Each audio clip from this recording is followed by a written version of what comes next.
Speaker, sorry. Mark Mitchell. Mr. Speaker, thank you, Mr. Speaker. It's my pleasure to take a call on this, the Overseas Investment Protection of New Zealand Homebuyers Amendment Bill. National, Mr. Speaker, does not support this bill.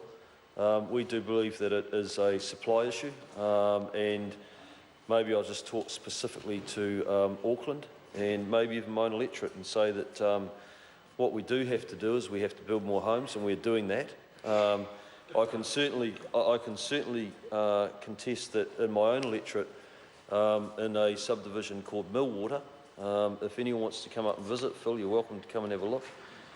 We've got houses, 10, 20, 30 houses coming online each week, and that's mixed housing. But one thing that we do have to get better at, and something that I believe has held us back, particularly in Auckland, is we have to accept the fact that we have to realise that we need intensification around. We have to be able to provide high density housing, we have to provide medium density and low density. And certainly in my own electorate of Rodney, there has been some resistance around high density and apartment living.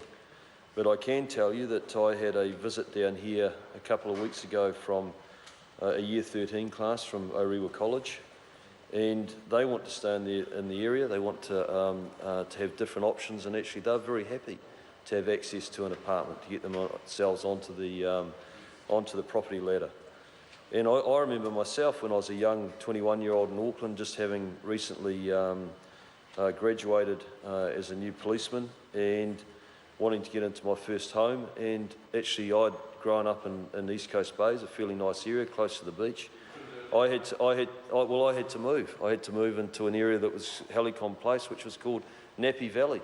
It was called Nappy Valley because they're all low-cost houses, and that was the way that I actually got myself into the housing market. Yeah, so we just have to be more clever about and more open to the fact that we got to deliver different forms of housing, so that especially our young people have got access and can actually get onto the property ladder. That's right. Thank you, Mr. Speaker. Mr. Speaker.